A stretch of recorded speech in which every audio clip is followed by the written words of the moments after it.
হরে কৃষ্ণ। প্রিয় ভক্তবৃন্দ, আপনারা দেখছেন পরলোক টিভি। আর পুরুষ পাখিটা মৃত্যুবরণ করেছে, আর স্ত্রী পাখিটা কান্না করছে পতি বিরহে। আর সেটা দর্শন করছেন কে? বাল্মীকি মুনি। আর বাল্মীকি মুনি সেটা দর্শন করে অত্যন্ত ক্রোধান্বিত হয়েছেন, অত্যন্ত ক্রোধান্বিত হয়েছেন এবং ক্রোধান্বিত হয়ে অভিশাপ দিয়েছেন। কাকে? সেই শিকারীকে, যে এইভাবে নৃশংসভাবে পাখিটিকে হত্যা করেছে। কিন্তু অভিশাপ দেওয়ার পরে বাল্মীকির মনে একটু আক্ষেপ হচ্ছে, কেন আমি অভিশাপ দিলাম? এটা ভক্তের লক্ষণ। ভক্ত কখনো কাউকে অভিশাপ দিতে চান না, আর ভক্তের অভিশাপও হচ্ছে আশীর্বাদ। নারদ মুনি অভিশাপ দিলেন কাকে? নলকূপের মণিগ্রীবকে। কি অভিশাপ দিলেন? গাছ হয়ে যাও। এটা অভিশাপ না আশীর্বাদ? আশীর্বাদ। কারণ ভক্তদের অভিশাপটাও আশীর্বাদে পরিণত হয়, কারণ ভক্তদের কাছ থেকে যেটা বেরোবে সেটাই আশীর্বাদ। তো গাছের শরীর লাভ করলেন, কিন্তু কোথায় সেই শরীরটা লাভ হলো? নন্দ ভবনে। এটা সৌভাগ্য না দুর্ভাগ্য? এবং তিনি দর্শন করলেন, কি দর্শন করলেন? এই দুই বৃক্ষ কি দর্শন করলেন? ভগবান শ্রীকৃষ্ণের অপূর্ব লীলা দর্শন করলেন সাক্ষাৎ। এবং যেদিন কৃষ্ণ তাদেরকে বিশেষভাবে দর্শন করলেন, তাদেরকে উদ্ধার করলেন। তো কৃষ্ণ দুজনকে উদ্ধার কেন করলেন? কারণ নারদ মুনি বলেছিলেন যে কৃষ্ণ তোমাদেরকে উদ্ধার করবে। তো ভক্ত যেটা চায় ভগবান সেটাই করেন। তাই আমরা যদি উদ্ধার পেতে চাই তাহলে ভক্তের ইচ্ছা থাকতে হবে। ভগবান সরাসরি উদ্ধার করতে পারবে না, তাই গুরু কৃপা ছাড়া কৃষ্ণ কৃপা পাওয়া যায় না।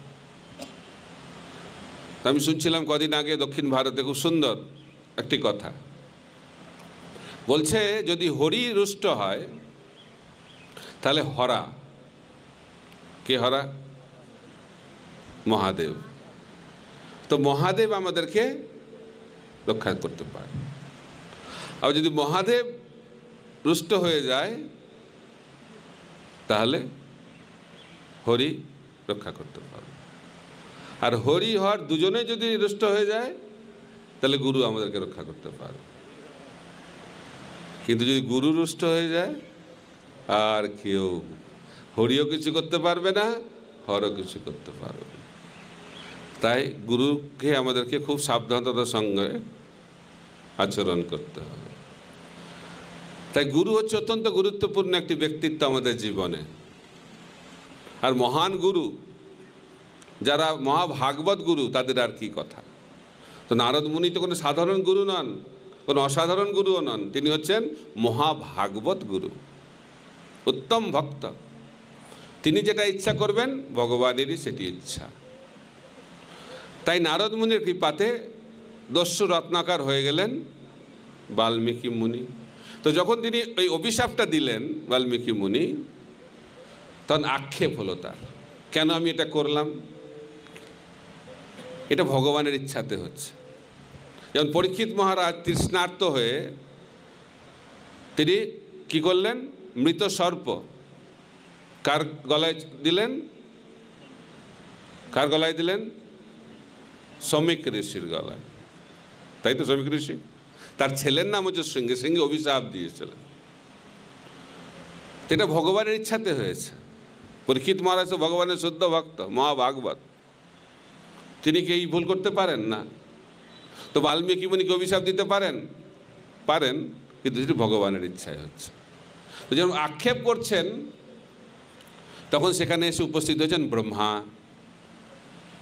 ব্রহ্মা বলছেন, তুমি যে অভিশাপটা দিয়েছো একটা বিশেষ ছন্দে অভিশাপটা দিয়েছো। যে শ্লোকটা তুমি উচ্চারণ করেছো সেটি হচ্ছে একটা বিশেষ ছন্দ। এটা ভগবানের ইচ্ছাতেই হচ্ছে, আর এই ছন্দেই তুমি রামায়ণ রচনা করবে। তাই রামায়ণের একটি বিশেষ ছন্দ রয়েছে, যে ছন্দে যে ছন্দের মাধ্যম দিয়ে রামায়ণ প্রকাশিত হয়েছে, আর সেই ছন্দটা সেই অভিশাপের সময় প্রকাশিত হয়েছে। তাই রামায়ণ প্রকাশিত হয়েছে ভগবানের ইচ্ছাতে। এটা হচ্ছে ভগবানের ইচ্ছার প্রকাশ। এখন রামায়ণ আমাদেরকে শিক্ষা দেয় কিভাবে আমরা নেতৃত্ব দিতে পারি। আদর্শ নেতার চরিত্র রামায়ণে বর্ণনা করা হয়েছে। তা আমরা কিভাবে নেতৃত্ব দেব সেটা কোথা থেকে শিখব? রামায়ণ থেকে। এই জগতে কিভাবে সুখে শান্তিতে আনন্দে থাকা যায় তার জন্য আমাদেরকে কোথা থেকে জ্ঞান লাভ করতে হবে? মহাভারত থেকে। নেতৃত্ব দিতে গেলে রামায়ণ, এই জগতে সুখ শান্তি আনন্দে থাকতে গেলে মহাভারত, আর এই জগৎ থেকে বিদায় যারা নিতে চায়, চিন্ময় জগতে যারা যেতে চায়, তাদেরকে কার আশ্রয় নিতে হবে? শ্রীমদ্ ভাগবত। ঠিক আছে? তিনটে গ্রন্থের তিনটি উদ্দেশ্য। এই জগতে যারা নেতা হতে চায়, আদর্শ নেতা, রামায়ণ। এই জগতে যারা আদর্শ জীবনযাপন করতে চায়, তাহলে মহাভারত। আর যে আদর্শ ভক্ত হয়ে ভগবত ধামে ফিরে যেতে চায়, শ্রীমদ্ ভাগবত। তাই মর্যাদা পুরুষোত্তম। রাম হচ্ছে মর্যাদা পুরুষোত্তম, কৃষ্ণ হচ্ছেন লীলা পুরুষোত্তম, আর চৈতন্য মহাপ্রভু হচ্ছেন প্রেম পুরুষোত্তম। মর্যাদা পুরুষোত্তম কেন? তিনি সব কিছু মর্যাদা সহকারে করেন। আদর্শ রাজা, আদর্শ পুত্র, আদর্শ পিতা, আদর্শ পতি, যা কিছু করবেন আদর্শ। মর্যাদা পুরুষোত্তম, একপত্নীব্রত। আমরা রামের জীবন থেকে সব কিছু শিক্ষা লাভ করতে পারি। এই জন্য তিনি হচ্ছেন মর্যাদা পুরুষোত্তম। আর কৃষ্ণ হচ্ছেন লীলা পুরুষোত্তম। তা রামচন্দ্র সমস্ত নিয়ম ঠিকঠাকভাবে পালন করেন, এই জন্য তিনি হচ্ছেন মর্যাদা পুরুষোত্তম। আর কৃষ্ণ হচ্ছেন সমস্ত লীলা তিনি ঠিকঠাক করেন, তিনি লীলা পুরুষোত্তম। আর সে লীলা করতে গিয়ে সমস্ত নিয়মকে ভেঙে ফেলেন। যে ভগবান কোনো নিয়ম পালন করেন না, তিনি হচ্ছেন লীলা পুরুষোত্তম। আর যিনি সমস্ত নিয়ম ঠিকঠাক পালন করেন, তিনি হচ্ছেন মর্যাদা পুরুষোত্তম। কৃষ্ণ ভগবানের একটি নিয়ম, আমাদের চারটে নিয়ম দীক্ষা পেতে গেলে। আর কৃষ্ণের কটা নিয়ম? একটা। কি নিয়ম? ভক্তকে সন্তুষ্ট করা। ভক্ত সন্তুষ্টির জন্য কৃষ্ণ ভগবান যা কিছু করতে পারে, সব নিয়ম ভেঙে দিতে পারে, কোনো নিয়মের অপেক্ষা করেন না। সেই কারণে তিনি হচ্ছেন লীলা পুরুষোত্তম। তাই বলা হচ্ছে কৃষ্ণের জীবন থেকে শিক্ষা গ্রহণ করলে বিপদের সম্ভাবনা রয়েছে। উদাহরণ রাসলীলা। কেউ যদি রাসলীলা থেকে শিক্ষা পেতে চায় যে কৃষ্ণ তো 16,108, তাও বিবাহ করেননি, বিবাহ করেছে দ্বারকাতে, আর বৃন্দাবনে 16,108 মুখ্য গোপী, কিন্তু আরো অনেক গোপী ছিল। মহা রাসলীলাতে 100 কোটি গোপী, আর কোনো জায়গায় বলা হয় যে 300 কোটি গোপী। কত গোপী? 300 কোটি গোপী। তাই কৃষ্ণ রুক্মিণীকে বলছিলেন, তুমি আমাকে কেন বিবাহ করলে? তোমার সিদ্ধান্তটা ঠিক হয়নি মনে হচ্ছে। আমার কোনো ব্যাকগ্রাউন্ড তুমি চেক করনি। আমার ব্যাকগ্রাউন্ডটা দেখো, আমি কোথায় জন্মগ্রহণ করছি কোনো ঠিক নাই। কেউ বলে মথুরাতে, কেউ বলে গোকুলে। বাবা মার ঠিক নাই। কেউ বলে আমার বাবা বসুদেব, আর কেউ বলে আমার বাবা নন্দ মহারাজ। কে যে আমার বাবা বোঝাই যাচ্ছে না। আর ব্রজে আমি এত মেয়ের সঙ্গে সম্পর্ক স্থাপন করলাম, সবকে ছেড়ে চলে এলাম, কাউকে বিয়ে করলাম না। তাই কি করে আমাকে বিশ্বাস করলে তুমি? এইভাবে ভগবান কৃষ্ণ রুক্মিণী দেবীকে বলছেন দশম স্কন্ধে, অপূর্ব সে ব্যাখ্যা। কারণ এই সন্দেহ কৃষ্ণ ব্যাখ্যা করছেন, কারণ বদ্ধ জীবের মধ্যে এই সমস্ত প্রশ্ন রয়েছে। আর রুক্মিণী দেবী প্রতিটা প্রশ্নের উত্তর এত সুন্দরভাবে দিচ্ছেন, সমস্ত সন্দেহকে দূরীভূত করে দিচ্ছেন। তাই যাদের কৃষ্ণ সম্বন্ধে সন্দেহ রয়েছে, রুক্মিণী দেবীর সঙ্গে কৃষ্ণের বার্তালাপটা পড়ে নেওয়া খুব গুরুত্বপূর্ণ। সব সন্দেহ চলে যাবে। কারণ কৃষ্ণ যেটা করেন সেটা হচ্ছে পারফেক্ট, অ্যাবসোলিউটলি পারফেক্ট। তো কিন্তু সেটা বোঝার জন্য আমাদেরকে কার কাছে যেতে হবে? যারা কৃষ্ণের শুদ্ধ ভক্ত, তার মাধ্যম দিয়ে আমরা কৃষ্ণকে জানতে পারবো, নাহলে আমরা বিভ্রান্ত হব। কিন্তু রামচন্দ্রের জীবন থেকে বিভ্রান্ত হওয়াটা একটু কঠিন, তাও বিভ্রান্তি হয়। সীতাকে কেন বনবাসে পাঠালেন?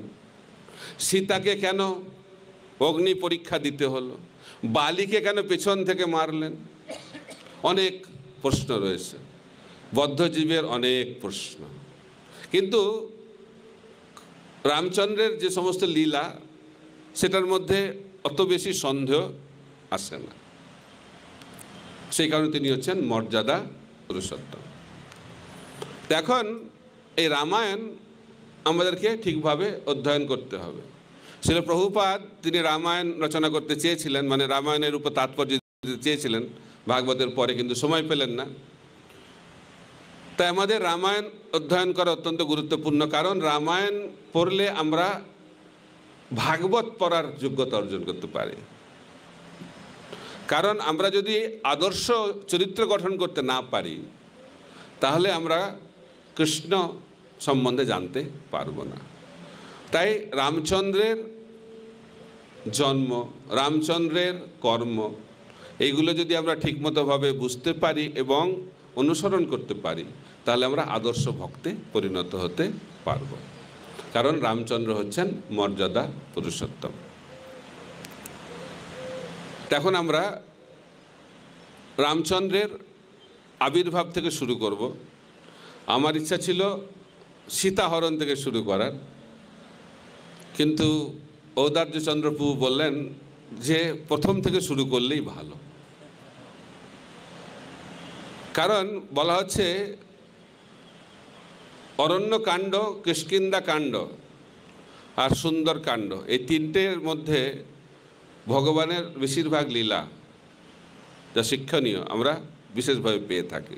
কিন্তু ভগবানের প্রতিটি কার্যই শিক্ষণীয়। তাই আমরা জন্ম থেকে শুরু করব, একটু তাড়াতাড়ি যাব, জঙ্গলে চলে যাব তাড়াতাড়ি। কারণ ভগবান জঙ্গল খুব ভালোবাসেন, কারণ জঙ্গলে মঙ্গল। কৃষ্ণ কোথায় জন্মেছেন? জঙ্গলে, বৃন্দাবন, গোকুল। গোকুল মহাবন, সাধারণ জঙ্গল না। কিরকম জঙ্গল? মহাবন। চৈতন্য মহাপ্রভু তিনিও চলে গেলেন কোথায়? বৃন্দাবনে। কোথা দিয়ে গেলেন আবার বৃন্দাবন? ঝাড়িখণ্ডের জঙ্গল দিয়ে গেলেন। তো ঝাড়িখণ্ডের জঙ্গলকে বৃন্দাবনে পরিণত করলেন, কারণ যেখানেই মহাপ্রভু থাকবেন সেই জায়গাটাই হচ্ছে বৃন্দাবন। তাই মহাপ্রভুও বনবাস করলেন, সন্ন্যাস নিয়ে নিলেন, আর রামচন্দ্র ভগবানও বনে গেলেন। তাই বনে প্রবেশ ভগবানের অত্যন্ত মঙ্গলজনক। সেই কারণে বানপ্রস্থ আশ্রম বলা হচ্ছে। প্রহ্লাদ মহারাজকে যখন প্রহ্লাদ মহারাজের বাবা হিরণ্যকশিপু জিজ্ঞেস করলো যে আরে তুমি যে শিখেছো তার মধ্যে সব থেকে কোনটা তোমার ভালো লেগেছে বলো আমাকে। বলছে আমি শিখেছি অসুর শ্রেষ্ঠ, যে যারা গৃহস্থ আশ্রমে রয়েছে তাদের গৃহ ত্যাগ করে বনে চলে যাওয়া উচিত। এবার কি রে বাবা, এটা শুনে তো অত্যন্ত ক্রোধান্বিত হয়েছিলেন হিরণ্যকশিপু, কিন্তু কিছু বলেননি। তাই প্রহ্লাদ মহারাজের প্রথম শিক্ষাটাই হচ্ছে কি, যারা গৃহে অন্ধকূপে রয়েছে তাদের কর্তব্য হচ্ছে সেই গৃহকে পরিত্যাগ করে কোথায় চলে যাওয়া? বনে চলে যাওয়া। এটা শুনে আপনারা ভাবছেন এবার কি বলছেন মহারাজ, আমরা তো ঘরে ভালোই রয়েছে। তো প্রভুপাদ বলছেন কলিযুগে বন বলে কিছু নেই, কারণ বনগুলো সব উধাও হয়ে গেছে। আর বনে যদি যান, আর বনে এখন দস্যুরা থাকে, তাই বনে এখন মুনি ঋষিরা থাকে না, কারণ কলিযুগে তো মুনি ঋষির বড় অভাব। তো সেই কারণে প্রভুপাদ বলছেন কলিযুগের বন হচ্ছে মায়াপুর বৃন্দাবন। শুনে ভালো লাগছে এটা? তো অনেকে ভাবতে পারে আরে আমি তো বাড়িতে আছি, তাহলে মায়াপুরে থাকতে হবে নাকি? প্রভুপাদ সেটাকেও বলে দিচ্ছেন যে বৃন্দাবন হচ্ছে একটা পরিস্থিতি, খালি জায়গা দিয়ে কোনো জায়গা বৃন্দাবন হয় না। তাই আমি বলে থাকি 5 প্রকারের বনের আলোচনা হচ্ছে, তো বৃন্দাবন 5 প্রকার। প্রথম বৃন্দাবন হচ্ছে গোলক বৃন্দাবন, চিন্ময় জগতে কৃষ্ণ লীলা বিলাস করে, নিত্য লীলা বিলাস, সেটি হচ্ছে গোলক বৃন্দাবন।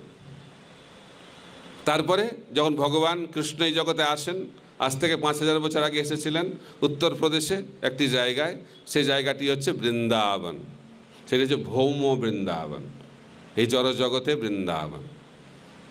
তারপরে কৃষ্ণ 125 বছর লীলা করে অপ্রকট হয়ে গেলেন, কিন্তু বৃন্দাবনকে রেখে গেলেন, যে বৃন্দাবনে আমরা এখন যাই, দর্শন করি, পরিক্রমা করি, সেটি হচ্ছে তৃতীয় প্রকার বৃন্দাবন। ভগবান অপ্রকট হয়ে গেলেও তিনি বৃন্দাবনটাকে এখানে রেখে গেলেন, এই চক্ষু দিয়ে আমরা দেখতে পাচ্ছি সে বৃন্দাবনকে, সেটি হচ্ছে তৃতীয় প্রকার বৃন্দাবন। চতুর্থ বৃন্দাবন কি? যেখানে ভগবানের শুদ্ধ ভক্তরা থাকেন, সেটি হচ্ছে বৃন্দাবন। মহাপ্রভু সন্ন্যাস নেওয়ার পরে নিত্যানন্দ প্রভু ভাবলেন যে যখন মহাপ্রভু বৃন্দাবনে চলে যায়, কাটোয়া থেকে মহাপ্রভু দৌড়াচ্ছেন, কোথায় যাবেন? বৃন্দাবনের উদ্দেশ্যে। তো নিত্যানন্দ প্রভু বললেন এখন বৃন্দাবনে গেলে হবে না, তাকে রাঢ় দেশ দিয়ে ঘুরিয়ে, একচক্রের কাছ দিয়ে ঘুরিয়ে কোথায় নিয়ে চলে এসছে? শান্তিপুরে। আর বলে দিয়েছে, বাচ্চাদেরকে শিখিয়ে দিয়েছে, যদি জিজ্ঞেস করে মহাপ্রভু, বলে দেবে বৃন্দাবনটা কোথায়, এইদিকে দেখিয়ে দেবে। তো বাচ্চারা দেখিয়ে দিয়েছে। আর নিত্যানন্দ প্রভু এটাই হচ্ছে যমুনা, কারণ বৃন্দাবনের যমুনা। তো মহাপ্রভু যমুনা জ্ঞানে স্নান করেছে, যখন গঙ্গা থেকে উঠেছে স্নান করে, তখন দেখছে অদ্বৈত আচার্য। তো অদ্বৈত আচার্য, আরে তুমি এখানে কি করছো? বৃন্দাবনে কি করছো? বলছে বৃন্দাবন এটা শান্তিপুর। শান্তিপুর? আরে নিত্যানন্দ আমাকে তো বললো আমি বৃন্দাবনে আছি, তাহলে আমাকে মিথ্যা কথা বললো। তখন অদ্বৈতাচার্য ঠাকুর বললেন, নিত্যানন্দ কি করে মিথ্যা কথা বলবে? নিত্যানন্দ যেটা বলেছে সেটা সঠিক, আপনি যেখানেই থাকেন সেটাই বৃন্দাবন। আর গঙ্গার পশ্চিম তট হচ্ছে যমুনা, আপনি গঙ্গার পশ্চিম তটে স্নান করেছেন, তাই নিত্যানন্দ পুজো বলেছেন যমুনা, এটাও সঠিক। তাই যেখানে ভগবানের শুদ্ধ ভক্তরা থাকেন সেটি হচ্ছে বৃন্দাবন। তো বলা হচ্ছে, প্রভুপাদ বলছেন, শাস্ত্রে ব্যাখ্যা করা হচ্ছে, জঙ্গলে যারা থাকে, গ্রামে যারা থাকে, তারা সত্যগুণে থাকে, সত্যগুণের পরিবেশ। জঙ্গল, গ্রাম, শহরে নগরে হচ্ছে রজগুণ, ক্লাবে, নাইট ক্লাব তমগুণ, আর ভগবান কৃষ্ণের মন্দির, ইস্কন মন্দির বলা হচ্ছে বৈকুণ্ঠ, বৃন্দাবন। এটা হয়ে গেল চতুর্থ। ভক্তিবিনোদ ঠাকুরও বলছেন, যেদিরও গৃহে ভজন দেখি, গৃহেতে গোলক ভাই। অর্থাৎ যে গৃহে 24 ঘন্টা কৃষ্ণ ভজন হয় সেটি হচ্ছে বৃন্দাবন। আর মহাপ্রভু চেয়েছিলেন প্রতিটা ঘর যেন বৃন্দাবনে পরিণত হয়। চতুর্থ। পঞ্চমটা কি? মহাপ্রভু নৃত্য করছেন কোথায়? জগন্নাথ পুরীতে, জগন্নাথের সামনে রথযাত্রার সময় গান গাইছেন, অনেক গান গেয়েছেন, অনেক শ্লোক উচ্চারণ করেছেন, তার মধ্যে একটিতে বলছেন মোর মন বৃন্দাবন। মহাপ্রভু বলছেন আমার মনটাই বৃন্দাবন। কোন মন বৃন্দাবন? যে মন সবসময় 24 ঘন্টা বৃন্দাবনে চিন্তা করে, সেই মনটা হচ্ছে বৃন্দাবন। তাই আমাদেরকে প্রথম মনটাকে বৃন্দাবনে পরিণত করতে হবে, তাহলে আমরা গোলক বৃন্দাবনে যেতে পারবো। টিকিট কেটে বৃন্দাবন যেতে পারি, কিন্তু সেটাতে বিশেষ ফল হবে না। আগে মনটাকে পরিবর্তন করতে হবে। আমরা বাইরেটাকেও পরিবর্তন করি, দীক্ষা হয়ে গেছে, পরিবর্তন হয়ে গেছে। আগে দীক্ষিত ছিলাম না, এখন আমি দীক্ষিত ভক্ত, পরিবর্তন। এখন আগে তিলক করতাম না, এখন তিলক করি। আগে কণ্ঠীমালা পরতাম না, এখন কণ্ঠীমালা পরি। জপমালা নিয়ে ঘুরি, সব পরিবর্তন হয়ে গেছে। তারপরে দীক্ষার সময় তার একটা পরিবর্তন হয়, নামের পরিবর্তন হয়ে যায়। সব পরিবর্তন হচ্ছে, কিন্তু আসল জিনিসটা পরিবর্তন হচ্ছে না। কোনটা? মন। তাই দীক্ষা মানে হচ্ছে মনের পরিবর্তন, চেতনার পরিবর্তন। তাই শিল প্রভুপাদ আমাদের সংস্থার নাম দিয়েছেন আন্তর্জাতিক কৃষ্ণ ভাবনামৃত সংঘ। যার মনটা কৃষ্ণ চেতনায়, কৃষ্ণ ভাবনায় মগ্ন, সেই মনটি হচ্ছে বৃন্দাবন। তাই আমাদেরকে জঙ্গলকে ভালোবাসতে হবে। তাই অরণ্য কাণ্ড, কিষ্কিন্ধা কাণ্ড, সুন্দর কাণ্ড সব জঙ্গলে হয়েছিল, বোঝা গেল। আর বালকাণ্ডটা, অযোধ্যা কাণ্ডটা শহরে হয়েছিল। আর যুদ্ধটা হয়েছিল কোথায়? লঙ্কায়। এখন দশরথ মহারাজ মহান রাজা, সূর্যবংশীয় রাজা দশরথ, মানে যিনি 10টি দিক রয়েছে, যার রথ 10 দিককে গেছে এবং সবাইকে পরাজিত করেছে, তিনি হচ্ছেন দশরথ। অযোধ্যা মানে যে রাজ্যকে কেউ হারাতে পারবে না, সেই হচ্ছে অযোধ্যা। সেই অযোধ্যার চক্রবর্তী সম্রাট দশরথ মহারাজ। সবাই খুব আনন্দে আছে, পুণ্যবান রাজা, মহান রাজা, প্রজারা তো আনন্দে থাকবেই। প্রজারা আনন্দে আছেন। এখন এত আনন্দের মধ্যেও দশরথ মহারাজের দুঃখ। কি দুঃখ? কোনো সন্তান নেই, কোনো সন্তান নেই। আর কি হবে? যজ্ঞ করেছে, পুত্রেষ্টি যজ্ঞ। এবং সেই যজ্ঞে কি হয়েছে? একটা সুন্দর পাত্র, সেই পাত্রের মধ্যে কি আছে? দিব্য পায়েস। সে পায়েসকে এখন বিতরণ করা হচ্ছে। প্রথমে অর্ধেকটা কাকে দেওয়া হয়েছে? কৌশল্যাকে দেওয়া হয়েছে। তারপরে 4 ভাগের 1 ভাগ, 1/4 দেওয়া হয়েছে কাকে? কৈকেয়ীকে আর সুমিত্রাকে। তারপরে কৈকেয়ী যখন খাচ্ছে সেই পায়েসটা, তখন তিনি আবার সেটাকে 2 ভাগে ভাগ করেছেন। 1 ভাগ তিনি গ্রহণ করেছেন, আর অর্ধেকটা কাকে দিয়েছেন? সুমিত্রাকে। 8 ভাগের 1 ভাগ উনি গ্রহণ করেছেন, আর 8 ভাগের 1 ভাগ কাকে দিয়েছেন? সুমিত্রাকে। তো কৌশল্যা হাফ, কৈকেয়ী 8 ভাগের 1 ভাগ, আর সুমিত্রা 2টো ভাগ পেয়েছে। একটা হচ্ছে 4 ভাগের 1 ভাগ, আর একটা 8 ভাগের 1 ভাগ। বোঝা গেল ম্যাথামেটিক্সটা? তো যাই হোক, সুমিত্রা 2টো ভাগ পেয়েছে। ছোট তো ছোটরা একটু সবসময় বেশি জিনিসটাই পায়। ছোট থাকলে লাভ। কিন্তু আমরা এই জগতে কেউ ছোট থাকতে চাই না, সবাই বড় হতে চায়। বড় হলে কম পাবেন, আর বেশি বড় হয়ে গেলে কিছুই পাবেন না। আর প্রসাদ বিতরণেও সবাই ভাবে আমি আগে বসবো, আগে খাবো, আগে খেলে বেশি পাবো। কিন্তু সুমিত্রার মাধ্যম দিয়ে আমরা দেখছি যে লাস্টে খেলে বেশি পাওয়া যাচ্ছে। সেই কারণে আমাদেরকে সবসময় ছোট হয়ে থাকতে হয়, আর লাইনে দাঁড়াতে শিখতে হবে, অপেক্ষা করতে হবে। যে যত বেশি অপেক্ষা করবে সে তত বেশি দৈন্যতা অর্জন করবে। কিন্তু আমরা কেউ লাইনে দাঁড়াতে চাই না। বলে ইস্কনে সব কিছুতেই লাইন। প্রসাদে তো লাইন রয়েছে, চরণামৃত নেব সেখানেও লাইন, নৃসিংহদেবের কৃপা নেব সেখানেও লাইন, মন্দিরে ঢুকবো সেখানেও লাইন, গুরু পূজাতে ফুল নেবো সেখানেও লাইন। খিরে বাবা, এটা আবার কি? কিন্তু এই লাইন কোথা থেকে আসছে? চিন্ময় জগৎ থেকেই আসছে। ব্রহ্মসংহিতাতে ব্রহ্মা বলছেন, কি বলছেন? চিন্তামণি প্রকর সদ্মসু কল্প বৃক্ষ লক্ষা বিতেষু সুরভীর অভিপালয়ন্তম লক্ষ্মী সহস্র শত সম্ভ্রম সেব্যমানম গোবিন্দম আদি পুরুষম তমহম ভজামি। তো গোবিন্দ ভগবানকে সেবা করার জন্য কতজন লক্ষ্মী দেবী দাঁড়িয়ে আছেন? শত সহস্র, লক্ষ লক্ষ। লাইনটা বেশ বড়। এখানে তো হাজার হাজার হয় ম্যাক্সিমাম ফেস্টিভ্যালের দিনে, কিন্তু গোবিন্দ ভগবানকে সেবা করার জন্য কত লক্ষ্মী দাঁড়িয়ে আছেন? শত সহস্র। তাই অভ্যাস করতে হবে, লাইনে দাঁড়ানোর অভ্যাস করতে হবে। তা না হলে চিন্ময় জগতে প্রবেশ অধিকার লাভ হবে না। তো সুমিত্রা তিনি 2টো ভাগ পেয়েছেন, সেই কারণে তার 2টি সন্তান হয়েছে। কি কি? লক্ষণ, শত্রুঘ্ন। কৈকেয়ীর পুত্রের নাম ভরত, আর কৌশল্যার পুত্রের নাম রাম।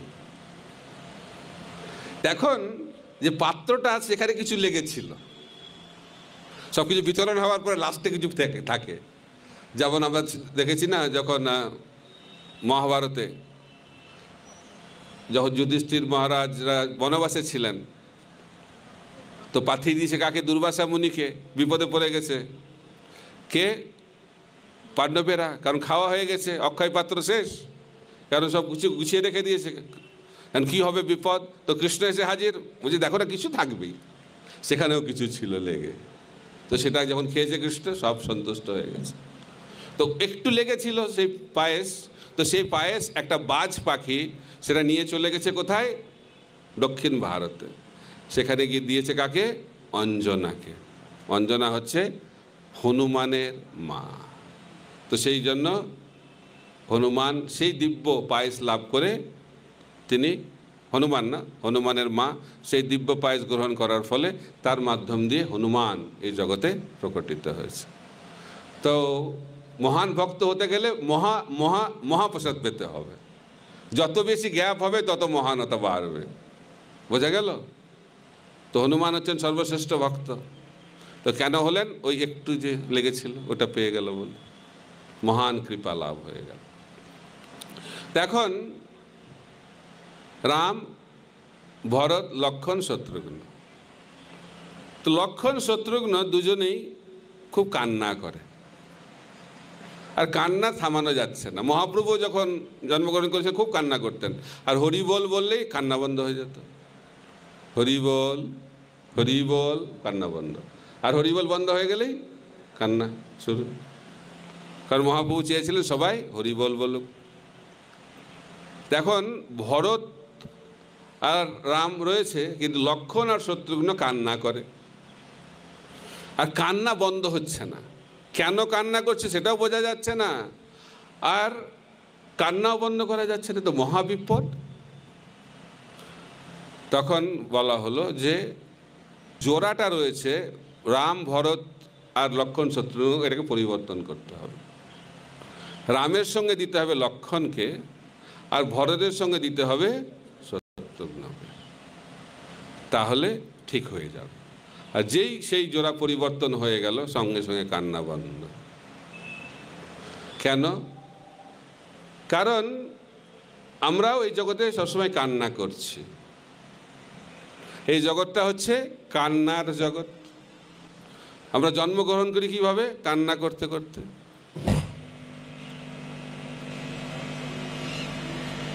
হরে কৃষ্ণ। যিনি জন্ম দেন তিনিও কান্না করেন, আর যে জন্মগ্রহণ করে সেও কান্না করে। আর কান্না যদি না করে তাহলে ডাক্তার বলে কান্না করে রে বাবা, নাহলে তো অসুবিধা আছে। কান্না হয়ে গেল মানে নর্মাল ডেলিভারি, সব কিছু স্বাভাবিক। এই জগতে স্বাভাবিকতা কীভাবে বিচার করা হচ্ছে? কান্নার মাধ্যম দিয়ে। তা আমরা এই জগতে আসছি কীভাবে? কান্না করতে করতে। এই নিয়ে আবার গানও লেখা হয়েছে অনেক। আর যখন আমরা মৃত্যুবরণ করি, কান্না। আর জন্ম মৃত্যুর মাঝখানে কান্না। তাই জীবনটা হচ্ছে কান্নার। তো কান্না কেন করছি আমরা? লক্ষ্মণ আর শত্রুঘ্ন কেন কান্না করছিল? কারণ ওনারা ওদের প্রভুদের সঙ্গে ছিলেন না। তাই আমরা কেন কান্না করছি? কারণ আমাদের পরম প্রভু রামচন্দ্র ভগবানের সঙ্গে আমাদের কোনো সম্বন্ধ নেই। যখন ভগবানের সঙ্গে কোনো সম্বন্ধ থাকবে না, তখন কি করতে হবে? কান্না করতে হবে। তাই শিল প্রভুপাদ বলতেন, আমি ইস্কন তৈরি করেছি এই জগৎকে শিক্ষা দেওয়ার জন্য কি করে কৃষ্ণের জন্য ক্রন্দন করতে হয়। তা কান্নার কোনো বিকল্প নেই, কান্না তো করতেই হবে। কিন্তু যখন আমরা কৃষ্ণের জন্য কান্না করব, রামচন্দ্র ভগবানের যখন কান্না করব, তখন সেই কান্না আমাদের চিন্ময় জগতের দ্বারকে উন্মোচিত করে দেবে। আর এই জগতের জন্য যখন আমরা কান্না করব, তখন আমাদেরকে জন্ম মৃত্যু জরাব্যাধির চক্রে আবর্তিত হতে হবে। তাই কার জন্য কান্না করাটা ভালো? কৃষ্ণের জন্য। এখন যেহেতু রামলীলা হচ্ছে কার জন্য? রামের জন্য। তাই আমরা শিখব কি করে রামের জন্য কান্না করতে হয়। করুণা রস, রামায়ণটা হচ্ছে করুণা রস। রামায়ণ শুনে, রামায়ণ দেখে, রামায়ণের লীলা দর্শন করে যদি আমরা কান্না না করি, তাহলে জীবনটা ব্যর্থ। কিন্তু কলিযুগে কি করা যাবে? কান্না তো হয় না। কেন কান্না হয় না? বলা হচ্ছে আমাদের হৃদয়টা খুব কঠিন, খুব কঠিন। কতটা কঠিন? বলা হচ্ছে যে পাষাণ হলে গলে যেত, হৃদয় পাষাণ গলল না রে। আচার্যরা গান করছে, হরিনামের এত ক্ষমতা, ভগবানের এত ক্ষমতা যে পাথরকেও গলিয়ে দিতে পারে, কিন্তু আমাদের হৃদয়টাকে গলাতে পারছে না। কেন? তা আমাদের হৃদয়টা পাষাণের থেকেও, পাথরের থেকেও বেশি কঠিন। কেন? কীরকম কঠিন? কলিযুগে সব প্রোডাক্ট হচ্ছে স্টিল প্রোডাক্ট, আমাদের হৃদয়টা কি দিয়ে তৈরি? স্টিল দিয়ে তৈরি, স্পেশাল কোম্পানির স্টিল, গলানো খুব কঠিন, সুপার স্ট্রং। তো সেই কারণে আমাদের কান্না আসছে না, কিন্তু আমাদেরকে বারবার শ্রবণ করতে হবে। তো এই লীলার মাধ্যম দিয়ে ভগবান শেখাচ্ছেন আমাদের কান্না তখনই বন্ধ হয়ে যাবে, এই জাগতিক কান্না, যখন আমরা ভগবানের সঙ্গে সেবার মাধ্যম দিয়ে যুক্ত হয়ে যাব। তাই আমরা যদি রামায়ণে রামের কথা শ্রবণ করি, তার মাধ্যম দিয়ে আমরা ভগবান রামের সঙ্গে যুক্ত হতে পারি। এটা হচ্ছে সম্বন্ধ স্থাপনের উপায়, শ্রবণ, ভগবান সম্বন্ধে শ্রবণ করতে হবে। এখন চরিত্র, রামায়ণ বিখ্যাত কেন? রামায়ণের প্রতিটি চরিত্র হচ্ছে অত্যন্ত উন্নত স্তরের, মহান। কেন রামায়ণের চরিত্র মহান? কারণ রামায়ণের প্রতিটা চরিত্রে আমরা দেখছি ত্যাগ, অন্যের জন্য নিজের স্বার্থ ত্যাগ। এই জগতে মানুষ নিজের স্বার্থ ছাড়া অন্য কিছু দেখতে পারে না। তারা ভাবে যে আমি কি পাবো, আমি এত কিছু করছি কি পাবো, আমি পড়াশোনা করছি কি পাবো? ডিগ্রি পাবো। আমরা কেন পড়াশোনা করি? কাগজ পাওয়ার জন্য। কাগজটা মানে কি? ডিগ্রি, পেপারে দেয় না কাগজ। তো ডিগ্রি কেন লাগবে? চাকরি লাগবে, এমপ্লয়মেন্ট লেটার, আরেকটা কাগজ। তো এমপ্লয়মেন্ট লেটার কেন লাগবে? টাকা লাগবে, কাগজ। তা আমরা এই জগতে যা কিছু করি তার পেছনে কি চিন্তা থাকে? আমি কি পাবো, স্বার্থ। এটাকে বলা হয় কাম। আত্মেন্দ্রিয় প্রীতি বাঞ্ছা তারে বলে কাম, কৃষ্ণেন্দ্রিয় প্রীতি ইচ্ছা ধরে প্রেম নাম। এই জগতে সমস্ত কিছু কার্যের পেছনে আমাদের ইচ্ছাটা রয়েছে, আমি কি পাবো। তো সেই ভাব দিয়ে ভগবানকে পাওয়া সম্ভব নয়। তাই রামায়ণের মাধ্যম দিয়ে আমরা শিখতে পারি যে কিভাবে অন্যের প্রীতিবিধানের জন্য, অন্যের সন্তুষ্টির জন্য, অন্যের উপকারের জন্য নিজের স্বার্থকে ত্যাগ করতে হবে। প্রতিটি স্বার্থ, প্রতিটি চরিত্র এই স্বার্থ ত্যাগের চরিত্র। এই জন্য রামায়ণ হচ্ছে করুণা রস, চোখ দিয়ে জল আসবে, হৃদয় বিগলিত হয়ে যাবে এই ত্যাগ শ্রবণ করে। তো রাম মানে হচ্ছে যিনি অন্যকে আনন্দ প্রদান করেন। রাম মানে হচ্ছে আনন্দময় ভগবান। এই জগতে আমরা সব দুঃখে থাকি, দুঃখালয়ম অশ্বাসতম, কিন্তু রাম হচ্ছে আনন্দময়। তো যারাই ভগবান রামের সঙ্গে যুক্ত হয়ে যাবে তারা আনন্দ লাভ করবে। এখন রামচন্দ্র অত্যন্ত জনপ্রিয় রাজা ছিলেন, জনপ্রিয় রাজা। দশরথ মহারাজ, তিনি তো অনেক বছর রাজত্ব করেছেন, তিনিও মহান রাজা ছিলেন। এখন দশরথ মহারাজ ভাবছেন আমার তখন বয়স হয়েছে, এখন রামকে রাজা করা দরকার। তো সমস্ত মন্ত্রীদের সঙ্গে আলোচনা করছেন, নাগরিকদের সঙ্গে আলোচনা করছেন, ভাবছেন জিজ্ঞেস করি তাদের ওপিনিয়নটা কি, তাদের মত কি। তারা সবাই বলছে খুব ভালো মত, এটা রাম রাজা হলে খুব ভালো হয়। তো আপনারা বলতে পারেন আরে দশরথ মহারাজকে কেউ বললো না আরো কদিন থাকুন? কেউ বলছে না, কিন্তু তারা বলছে রাম রাজা হলেই ভালো।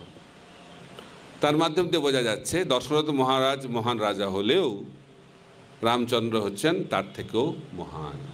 সেটা কেন, সেটা আমি পরে আলোচনা করব। এখন রাম তিনি জনপ্রিয় ছিলেন, তার মহান গুণাবলীতে তিনি বিভূষিত, কিন্তু তার একটা প্রধান গুণ ছিল যে তিনি ছিলেন পর দুঃখে দুঃখী, পর সুখে সুখী। এটা হচ্ছে মহান ব্যক্তির লক্ষণ। যদি কোনো পরিবারে কোনো খারাপ ঘটনা ঘটতো, দুঃখজনক ঘটনা ঘটতো, তাহলে রামচন্দ্র ভগবান সেই পরিবারে যেতেন এবং তাদের সঙ্গে একসঙ্গে কান্না করতেন। আর যদি কোনো পরিবারে খুব ভালো কিছু হচ্ছে, উৎসব হচ্ছে, তিনি সেখানে গিয়ে তাদের সঙ্গে হাসতেন, আনন্দ করতেন। তাই সুখে এবং দুঃখে প্রতিটি নাগরিকের সঙ্গে রামচন্দ্র ভগবান সবসময় থাকতেন। এই জন্য রামচন্দ্র ভগবান অত্যন্ত জনপ্রিয় রাজা ছিলেন। এই হচ্ছে রাম। তারপরে হচ্ছে ভরত। ভরত মানে হচ্ছে যিনি ভার বহন করেন। কিসের ভার? প্রেমের বোঝা। ইংরেজিতে বলে বার্ডেন অফ লাভ। আমরা ভাবি প্রেম মানে হচ্ছে উপভোগ, কিন্তু সেটা প্রেমের লক্ষণ নয়। প্রেম মানে হচ্ছে দায়িত্বের বোঝা। বিবাহ মানে দায়িত্বের বোঝা। পিতামাতা মানে দায়িত্বের বোঝা। রাজা মানে হচ্ছে কিসের বোঝা? দেশের বোঝা। এটা আমাদেরকে বুঝতে হবে। দায়িত্ব নেওয়া মানে হচ্ছে প্রেমের লক্ষণ। আমি কোনো দায়িত্ব নেব না, কিন্তু আমি ভালোবাসি। আমি তোমাকে খুব ভালোবাসি, কিন্তু কোনো দায়িত্ব নিতে পারবো না। এখন এটা শুরু হয়েছে। ভালোবাসবো, কিন্তু বিবাহ করা চলবে না, কারণ বিবাহ করলে তো দায়িত্ব নিতে হবে। তো এই দায়িত্ব বোধটা আস্তে আস্তে এই জগৎ থেকে চলে যাচ্ছে। কিন্তু ভরত হচ্ছে দায়িত্বের যে বোঝা, তার উদাহরণ। আপনারা জানেন কিভাবে রামচন্দ্র রাজা হবে সেটা ঘোষিত হয়ে গেছে, কিন্তু সেটা বদলে গেছে। সেটা আমরা বিস্তারিতভাবে পরবর্তীতে আলোচনা করব। কিন্তু সবাই ভাবছে যে এই যে চক্রান্ত, তার পেছনে রয়েছে ভরত। ভরত যেহেতু রাজা হতে চায়, তো সেই কারণে সেই চক্রান্ত করেছে। সবাই এই চক্রান্তে, এই যে ভরত যে চক্রান্তের পেছনে রয়েছে, সবাই এটা বিশ্বাস করছে। দশরথ মহারাজও বিশ্বাস করছে, কিন্তু একজন বিশ্বাস করছে না। একজন পরিষ্কার ভরতের চরিত্র নিয়ে, তিনি হচ্ছেন রাম। তাই যদি ভগবান আমাদেরকে ঠিকমতোভাবে বুঝতে পারেন, তাহলে আর অন্যরা কি ভাবলো সে নিয়ে আমাদের তো চিন্তা করে কী লাভ। তাই আমাদেরকে ভগবানের সঙ্গে যথাযথ সম্বন্ধ স্থাপন করতে হবে। তাই ভরতের সঙ্গে রামের সম্পর্ক, সেখানে পৃথিবী এদিক ওদিক হয়ে গেল, তাদের সম্পর্ক কখনো কি হবে না, সম্পর্কে কোনো ঘাটতি হবে না। কেউ তাদেরকে ডিস্টার্ব করতে পারবে না সেই সম্বন্ধকে। কেন? কারণ সেই সম্বন্ধটা হচ্ছে আধ্যাত্মিক সম্বন্ধ।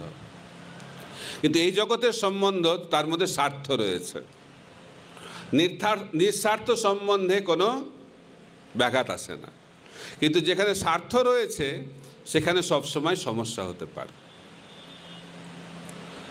তাই রামচন্দ্র 14 বছর যখন বনে গেছিলেন, এই 14 বছর রাজত্বটা ভরতের কাছে একটা বিরাট বোঝা। এবং ভরতের মুখ দর্শন করতে চাইছিল না কারা? অযোধ্যার নাগরিকেরা। তো সেই কারণে ভরত সূর্যোদয়ের আগেই ভোরবেলায় অন্ধকারে স্নান করে নিত, যাতে কেউ ওকে দেখতে না পায়। এরকম ভরতের অবস্থা, রাজা। তাই ভরত মানে হচ্ছে দায়িত্বের বোঝা, যিনি বহন করেন। তারপরে হচ্ছে লক্ষণ। লক্ষণ মানে হচ্ছে যিনি হচ্ছেন লক্ষ্মী সম্পন্ন, যার কাছে অনেক টাকা পয়সা রয়েছে, ধন রয়েছে। তারে বলবে, আরে তো বনবাসে গেছিল, কোথায় টাকা পয়সা? তো সেই ধন সম্পদের কথা বলা হচ্ছে না। কি সম্পদ লক্ষণের কাছে ছিল? ভক্তি সম্পদ। রাম ভক্তি সম্পদ। এই জগতের সম্পদ হচ্ছে কি? টেম্পোরারি, ক্ষণস্থায়ী, আর কমতে থাকে না। ব্যাংকে যতই টাকা রাখুন, ডেবিট কার্ড থাকলেই খরচা হতে থাকবে, ক্রেডিট কার্ড থাকলেও খরচা হতে থাকবে, ব্যালেন্স কমতে থাকবে, টাকা ভরবেন চলে যাবে, টাকা ভরবেন চলে যাবে। এটা হচ্ছে এই জগতের ব্যাংক অ্যাকাউন্ট। কিন্তু লক্ষণের ব্যাংক অ্যাকাউন্ট হচ্ছে আধ্যাত্মিক ব্যাংক অ্যাকাউন্ট, ওটা বাড়তে থাকে। আর ওটা কেউ হ্যাকিং করতে পারবে না। এই জগতের ব্যাংক অ্যাকাউন্ট হ্যাক হয়ে যেতে পারে, কিন্তু ভক্তির ব্যাংক অ্যাকাউন্ট কেউ হ্যাকিং করে নিয়ে চলে যেতে পারবে না। আমি ভক্তি করে নিলে একজন নিয়ে চলে গেল, এরকম হতে পারে না।